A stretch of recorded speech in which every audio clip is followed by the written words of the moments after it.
हाँ जी, रंग जीत का लाल है, बल्कि खूना खून कर दिया है भाई। पिंडी क्रिकेट स्टेडियम खूना खून किसका किया है? वो पेशावर ज़ल्मी का किया है, क्योंकि जाहिर सी बात है, बड़ा ही मेजर मतलब बिगेस्ट डिफीट की है इस पीएसएल की 102 रन्स के साथ। तो इससे तो उनका जो रन रेट है वो बिल्कुल स्काई रॉकेटेड हो जाएगा। इसके ऊपर डिस्कशन करनी है, और ऑब्वियसली बात है, कल जो है लाहौर वर्सेस कराची, एक ओल्ड राइवलरी जो है वो दोबारा से राइवल्स मीट करने जा रहे हैं, तो उसके ऊपर भी रिव्यू होगा। लेकिन आज पहले तो मैच के ऊपर जो है एनालिसिस होना चाहिए कि किस किस की क्या क्या गलती थी, प्लेइंग 11 क्या थी, क्या कैसे कॉम्बिनेशन इनका बन सकता था, और फला फला। तो जैसे कि अभी आपको स्क्रीन के ऊपर नज़र आ रहा था, 243 मतलब मुल्तान सुल्तान ने 234 35 36 मारा था, और उन्होंने कराची किंग्स ने वो चेज़ किया। उसके बाद इस पीएसएल की एक और 250 से मुराद मतलब ऑलमोस्ट 250, 243 इस्लामाबाद ने मारा, और उसके ऊपर ज़ाहिर डिस्कशन होगी। तो स्टार्टिंग करते हैं डायरेक्टली प्लेइंग 11 से। पहले स्टार्ट करते हैं, फिर आहिस्ता आहिस्ता उसके ऊपर चलेंगे। प्लेइंग 11 जो थी दोनों की, एंड्रे गॉस थी, साहबजादा Farhan, Colin Monro, Salman Ali Agha, Azam Khan, Shadab Khan, Jason holder, Imad Wasim, साद मसूद, नसीम शाह और बेन डवायरस। और इसमें एमर्जिंग जो है वो साद मसूद, और उसकी बॉलिंग भी आज लोगों ने देखी होगी। जो लोग मतलब साद मसूद की बात कर रहे थे, बड़े अच्छे उसने रॉन्ग वन किए। ये अलग बात है कि हारिस फुल टाइम फॉर्म में था अपनी, तो वो उसे लपेट रहा था, लेकिन फिर भी लड़के ने बड़े अच्छे बॉलिंग की। तो टॉस जो है वो इस्लामाबाद यूनाइटेड जीता, और उन्होंने ही जनाब ज़ल्मी को कहा, सॉरी, इस्लामाबाद यूनाइटेड ने पहले, हाँ, ज़ल्मी को कहा बॉलिंग कराओ। तो प्लेइंग 11 आप ये देख लो। बाकी उधर से बाबर साइम है, हारिस था, TKC, Hussain Talat, Mitchell Owen था, और फिर Josh Linde, Alzarri, Joseph, Mohammad Ali, Sufiyan Muqeem और अली रज़ा। ये तो प्लेइंग 11 हो गई। अब चलते हैं मैच की कंडीशन के ऊपर कि मैच में असल हुआ क्या क्या है। देखो, प्लेइंग 11 जो थी ना, वो इसके अंदर दोनों की टक्कर की थी, लेकिन बात यही है कि बहुत अरसे से ये बात है, जिस बंदे की बात बहुत लाजमी है, और जाहिर सी बात है मैन ऑफ द मैच भी वही बंदा है, साहबजादा फरहान। क्योंकि उसी ने मैच का टून सेट किया, और ऐसा टून सेट किया कि फिर सारे देखते ही देखते रह गए कि ये हो क्या रहा है। तो उस इस लड़के ने पहले 50 मारी, और मैं आपको ये बताता चाहूँ, पिछले 9 मैचों में डोमेस्टिक के अंदर 2025 के अंदर इस लड़के की, 2025 में मतलब 2025 को शुरू हुए 3 महीने सारे हुए हैं, 3 या 3.5 महीने कह लो, और उसके अंदर इसकी चौथी सेंचुरी लग गई है। तो मतलब मैं हमेशा यही बात करता हूँ कि कोई भी टैलेंट हो ना, उसको अगर आपको फील हो कि हाँ यार, इस बंदे में पोटेंशियल है, और देखो मेरिट पे लड़का स्कोर कर रहा है, तो फिर आप उसको लॉन्ग रन दो। जैसे आपको साइम अयूब के ऊपर आपको पोटेंशियल नज़र आया, और साइम अयूब को 25 मैचेस दिए, और 25वें या 24वें मैच पे जाके उसने स्कोर किया। मतलब पहले 23-24 मैचों में वो फ्लॉप रहा, तो फिर उसके बाद जाके उसने स्कोर किया। तो एक लॉन्ग रन दो। साहबजादा फरहान पाकिस्तान के लिए खेला, एक दो मैचेस में से हल्के फुल्के खिलाए, उसके उसमें ये फ्लॉप हो गया, और एकदम इसको साइड पे ले कर दिया। तो ये चीज़ नहीं होनी चाहिए, और लड़के ने प्रूव कर रहा है बार बार। जो चीफ सिलेक्टर्स हैं, या जो भी सिलेक्शन कमेटी है, उनके आगे दस्तक कर रहा है, और बहुत ही कमाल सेंचुरी उसने टोन ही सेट कर दी, बिल्कुल एक ना मैच ही अपना एक पासे पे करके रख दिया। तो ज़ल्मी के बॉलर्स को मार पड़ती रही, और जैसे कि आप ये देख सकते हो कि मतलब ज़ल्मी ने कोशिश अपनी अच्छी तरह से की, लेकिन ये है कि कोई फ़ायदा नहीं हुआ। जो धुलाई का गेयर था वो फुल टाइम लाल था। उधर से कॉलिन मुनरो ने मारा, उधर से साहबजादा फरहान ने मारा, और एक आई थिंक 141 की इनकी पार्टनरशिप थी, जिसने जो है बिल्कुल course of action he completely change कर दिया। तो एक तो ये इसकी बात है, कॉलिन मुनरो की क्या ही बात की जाए। कॉलिन मुनरो तो एक किस्म का इनको सिल्वर में मिल जाता है, तो मुफ्ती वाली डील है कि मतलब आप कहते हो ना कि किसी को मुफ्ता दे दोगे या कोई गिफ्ट कर दो, तो ये कॉलिन मुनरो तो इस्लामाबाद यूनाइटेड को वाकई मुफ्ते में मिला हुआ। तो बाकी उसने देखो 27 पे 40, और फिर 52 पे 106 साहबजादा फरहान, फिर बाकी अलजारी जोसेफ है। बल्कि मैं आप लोगों को आज के मैच की साथ साथ वो भी डिस्कस करते हैं ना कि किसको कितना पड़ा, किसको किसका कितना पड़ा, और फिर जिसके ऊपर बात करनी होगी तो वुमेन्स खुल गया यार।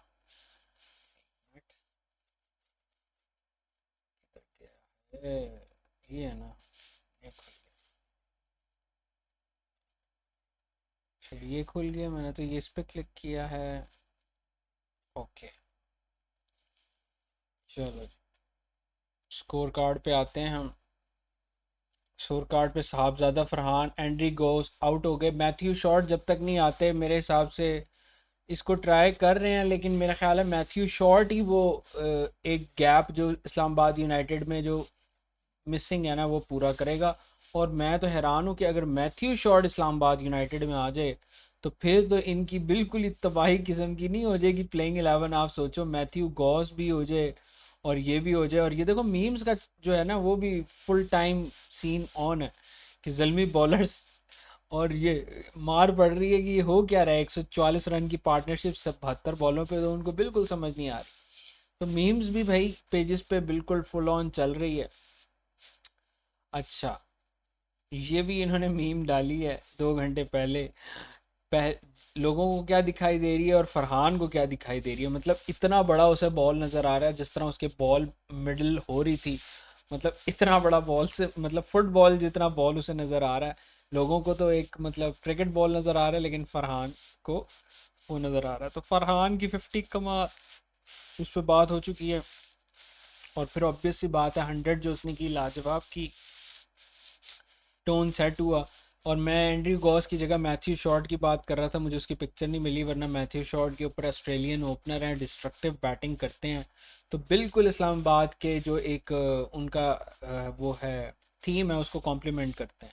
आज़म खान हमेशा की तरह वही एक मैच में चल जाएगा, 10 में से 1 मैच में। और आप उसकी फिटनेस लेवल देखो यार, मतलब इस बंदे को शर्म नहीं आती, और इस्लामाबाद यूनाइटेड को भी शर्म नहीं आती कि इसको बार बार ले लेते हैं। मतलब उसने इतना ज़्यादा और वेट गेन कर लिया, बजाय इसके कि वेट थोड़ा कम करें। लेकिन वो ये देखो यार, ये मतलब मुझे आप बताओ, सच्ची से ईमानदारी से बताओ, ये आपको कहीं से क्रिकेट प्लेयर लगता है? मुझे तो ये रेसलर प्लेइंग लगता है, या कोई कबड्डी प्लेयर, या कोई उस तरह। देखो यार, अस्तगफुरुल्लाह, देख के भी मुझे ना होता है कि यार ये क्या इन्होंने लिया। खैर उनकी अपनी मर्जी भाई, ले सकते हैं लें। खैर उसने आज कुछ भी नहीं किया और ये करेगा भी नहीं, ये मैं आपको लिख के देने को तैयार हूँ। हद मारी तो 1 या 2 मैचों में 10 में से ये चलेगा।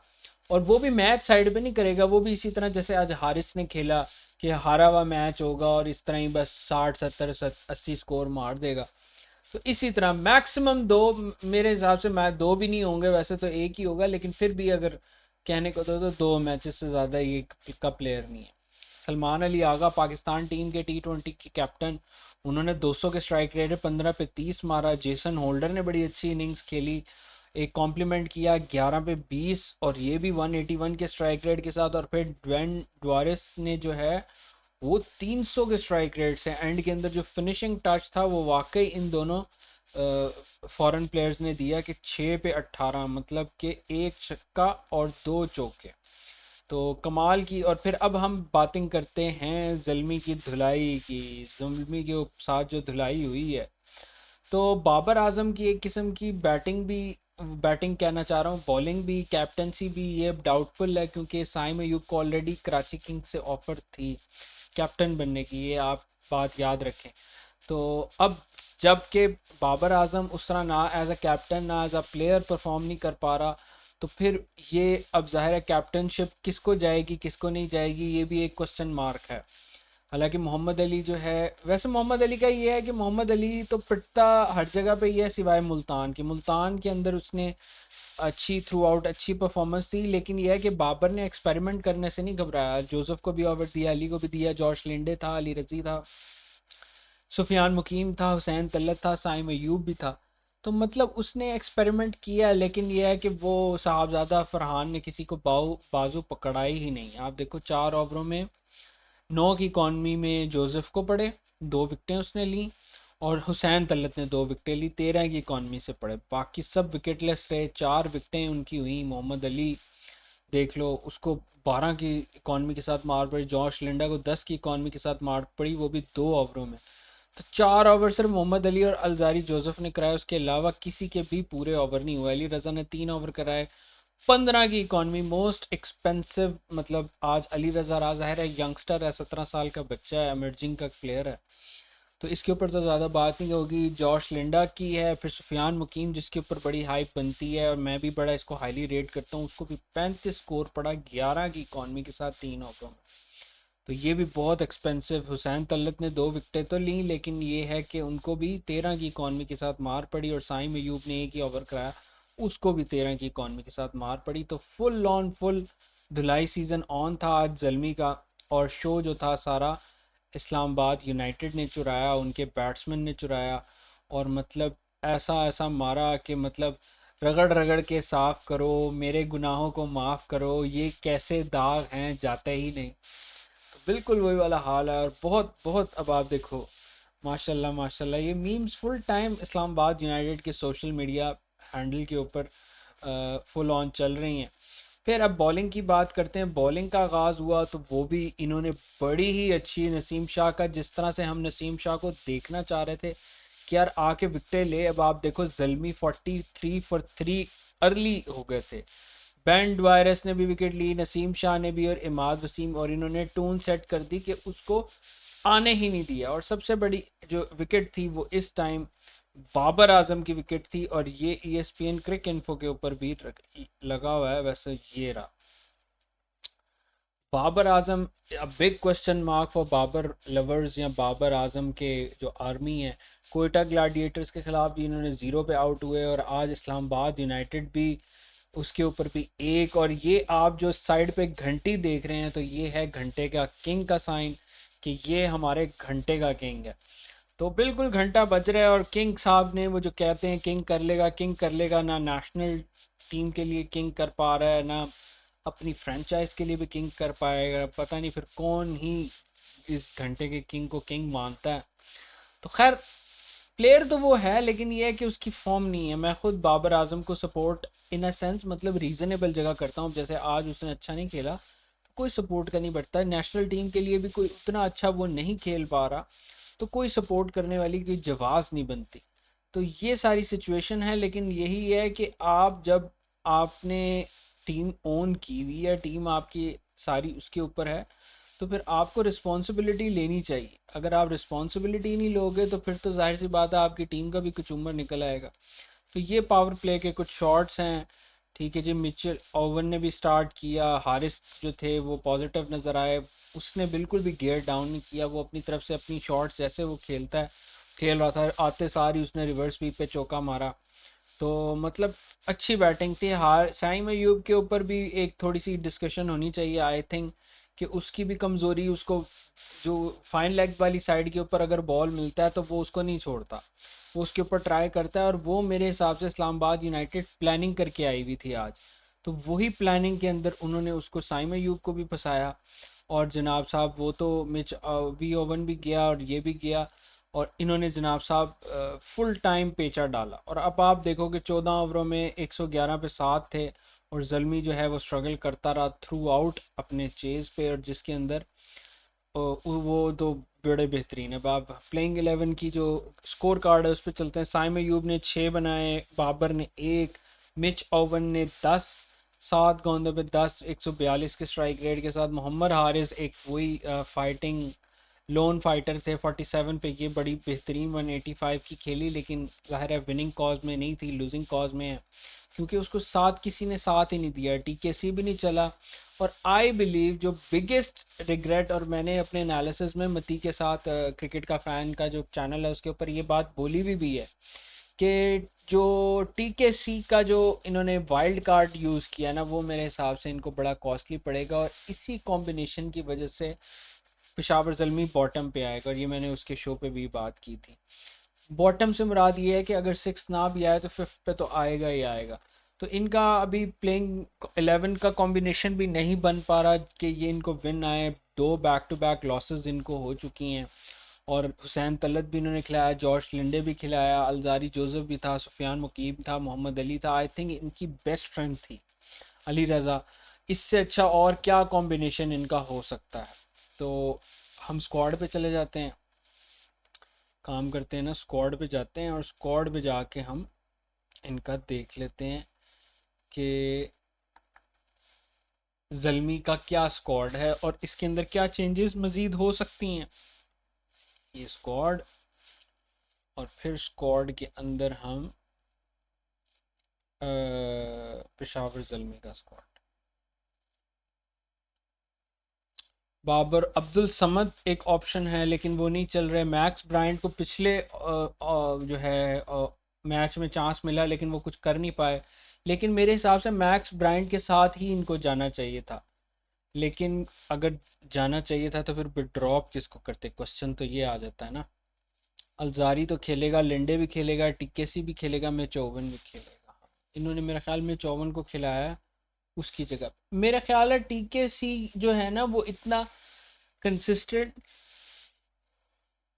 सॉरी कंसिस्टेंट परफॉर्मर नहीं है, तो उस हिसाब से ये कर सकते थे मैक्स ब्रायंट को।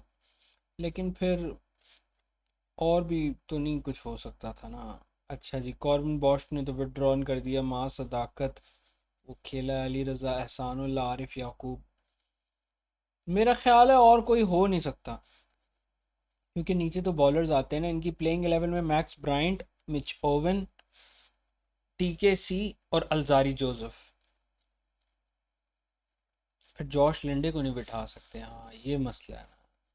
जॉश लिंडे तो खेलेगा ही खेलेगा, अलजारी जोसेफ भी खेलेगा दो, टीके सी मिचो। बस फिर इनको यही देखना पड़ेगा कि मिचेल ओवन को खिलाना है या टीके सी को खिलाना है, और इन दोनों में से मैक्स ब्रायंट को मेरे हिसाब से सारे मैचेस खिलाने चाहिए। तो ये इनका सारा आज कुंडली निकली है पेशावर ज़ल्मी की। और जहाँ तक बात बॉलिंग की है तो बहुत अरसे बाद नसीम शाह, जो बिगेस्ट इस टाइम कॉम्प्लीमेंट था टीम का और इस टाइम गुड न्यूज़ थी पाकिस्तान के हवाले से, वो ये थी कि नसीम शाह हमें वापस फॉर्म में नज़र आए। कि जो हमसे एक्सपेक्टेशंस थी नसीम से कि नसीम परफॉर्म करे, नसीम परफॉर्म करे, नसीम परफॉर्म करे, नसीम परफॉर्म नहीं कर पा रहा था। लेकिन यह है कि आज नसीम शाह ने कोई हमें थोड़ी सी उम्मीद की किरण दे दी और बड़ी कमाल की बॉलिंग की नसीम शाह ने। और उसके फिगर्स जो हैं वो मैं आप लोगों के साथ शेयर करता हूँ।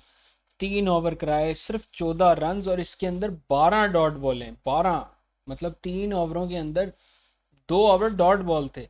बाकी 1 ओवर में इसको 14 स्कोर पड़ा है, 1 विकेट ली है। बेन डोरेस ये भी बहुत कमाल थे, 2 विकेटें ले गया है।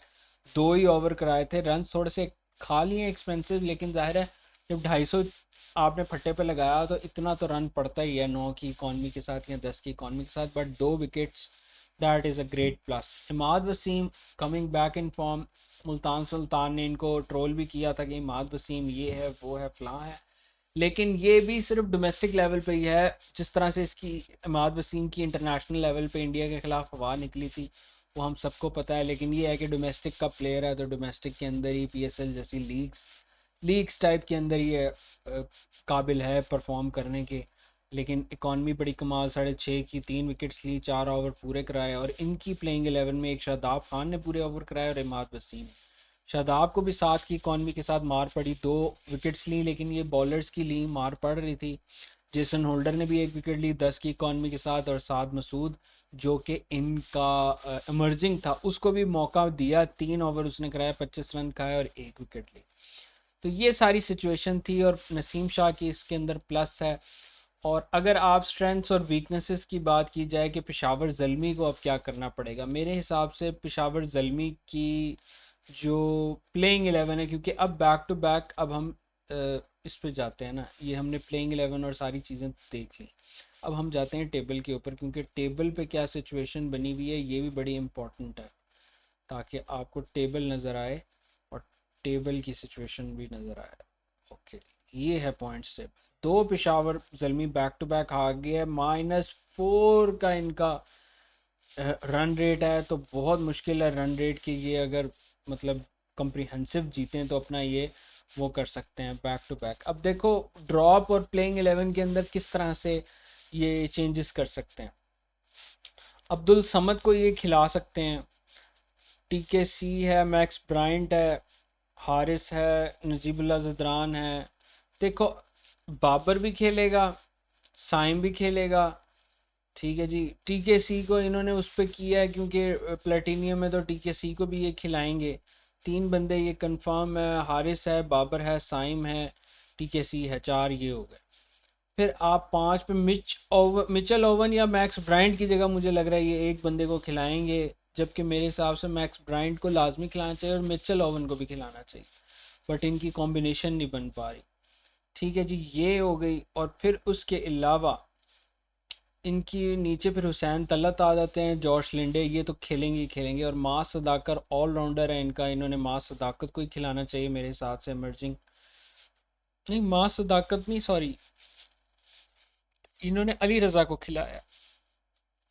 तो मास सदाकत भी अच्छे ऑलराउंडर हैं, लेकिन ये है कि हुसैन तलत और जॉश लिंडे ही खेलते खेलते बनते हैं। इधर से अलजारी जोसेफ भी खेलेगा, मोहम्मद अली भी खेलेगा, सुफियान मुकीम भी खेलेगा।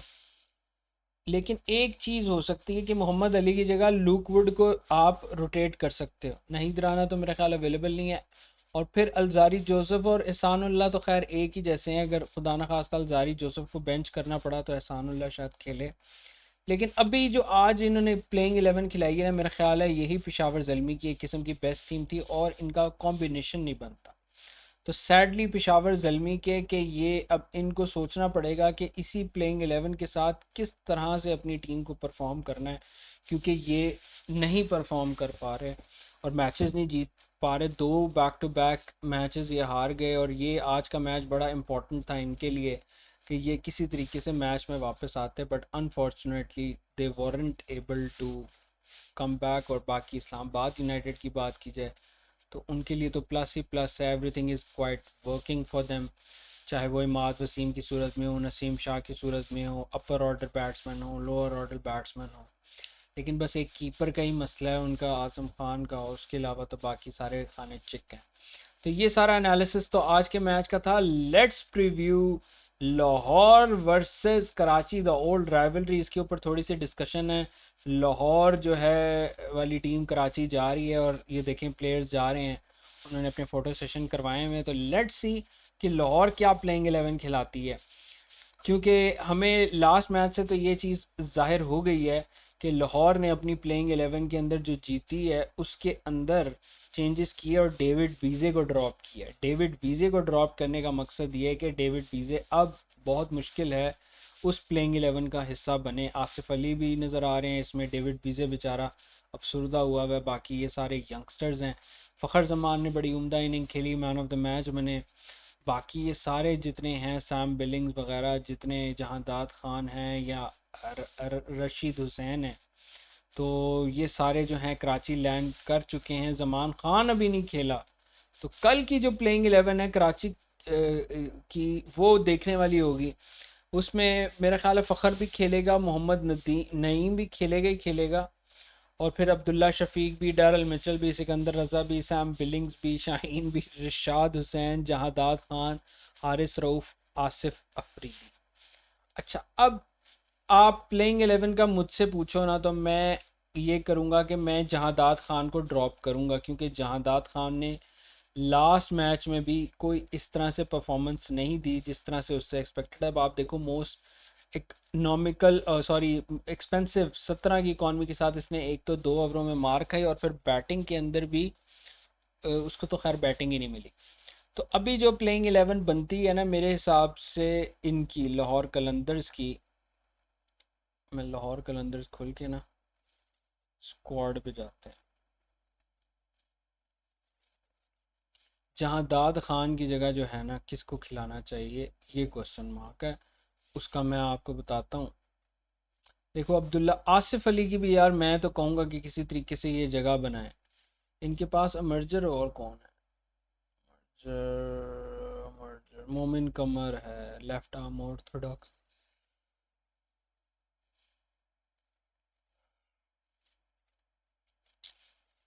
मोमिन कमर को अगर ये, हाँ, जहांदाद की जगह एक बॉलर खेल, मेरा ख्याल है जहांदाद की जगह अगर ये जमान खिला देते हैं ना तो इनकी टीम काफ़ी और मजबूत हो जाएगी।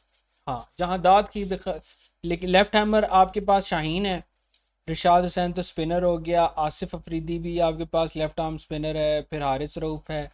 तो जमान खान के आने से जो है ना मेरा ख्याल है इनका बैलेंस और थोड़ा तगड़ा हो जाएगा। बस यही है मेरे हिसाब से। जहाँ तक कराची की बात है, कराची ने तो जिस तरह से मुल्तान को मारा है, तो मेरे हिसाब से कराची किंग्स का तो ज़रूरत ही नहीं पड़ेगी, क्योंकि जो प्लेइंग 11 उन्होंने खिलाई थी वो उसी प्लेइंग 11 के साथ जाएंगे। और उसमें डेविड वार्नर है, इरफान खान नियाजी है, फिर टिम साइफर्ट ज़ाहिर है ओपन करेगा उसके साथ, वार्नर के साथ जेम्स विंस वन डाउन पे, शान मसूद चौथे पे, ज़ाहिर है उनको भी चांस दिया जाएगा। शान मसूद पाँचवें नंबर पे इन्होंने फवाद अली को खिलाया था, खुशदिल शाह भी थे, मोहम्मद नबी और आमिर जमाल अभी ड्रॉप हुए हुए हैं। छः हो गए, अब्बास अफरीदी भी खेलेगा, अरफात मिनहास भी खेलेगा। आठ हो गए, हसन अली भी खेलेगा, आर्डम मिलने भी खेलेगा। 10 हो गए, और एक और जाहिद महमूद खिलाया है इन्होंने, एक और कौन खिलाया है मैं देखता हूँ, फिक्सचर्स में देखते हैं मुल्तान के ख़िलाफ़ इनकी एग्जैक्ट प्लेइंग 11 क्या है और उसके अंदर ये चेंजेस करेंगे कि नहीं करेंगे, मैं आपको बता। और फिर फाइनल वर्ड में दूंगा कि मेरे हिसाब से कौन सी टीम तगड़ी है, और आप अपनी राय जो है कमेंट सेक्शन में शेयर करना कि आपके हिसाब से कौन सी टीम जीतेगी आज। आज मतलब क्योंकि 12 बज चुके हैं, तो उस लिहाज से आप बताएं कि कराची और लाहौर में से कौन जीतेगा। मुझे तो लग रहा है कराची जीतेगी। आप अपनी राय जो है कमेंट सेक्शन में लाजमी शेयर करना। हाँ, फवाद अली मिलने, ये अब्बास अफरीदी, ये रफ़ात मिनहास की जगह किसी को स्वैप कर सकते हैं, शान मसूद की भी जगह कर सकते हैं।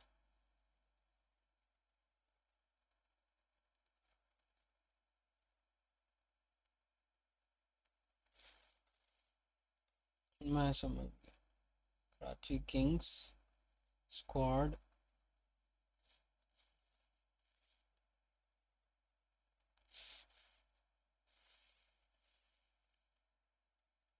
देखो शान मसूद की जगह किसी और को तो खिलाएंगे नहीं, तो शान, ये चार तो ऊपर बेस्ट हैं। ठीक है जी, इसमें से खुशदिल शाह भी खेलेगा, फवाद अली भी खेलेगा, अरफात में नास अब्बास अफरीदी हसन अली आडम मिलने, ये चार भी खेलेंगे। मेरा नहीं ख्याल किसी और की जगह बन रही है, यही प्लेइंग 11 के साथ जाएंगे। अब जब मैं दोनों की प्लेइंग 11 को कंपेयर करता हूँ, कराची वर्सेस लाहौर, तो उसके अंदर अगर आप मेरे से पूछें कि किसका ज़्यादा तगड़ा भारी है, तो मेरे हिसाब से कराची किंग्स का है, क्योंकि उन्होंने मोमेंटम बड़ा ज़बरदस्त गेन किया है मुल्तान को बीट करके 236 रन बनाना। और मतलब बेशक अपने होम ग्राउंड पे बनाया, लेकिन वो होम ग्राउंड का कोई एडवांटेज जिन्होंने नहीं हुआ, क्योंकि क्राउड ही नहीं है।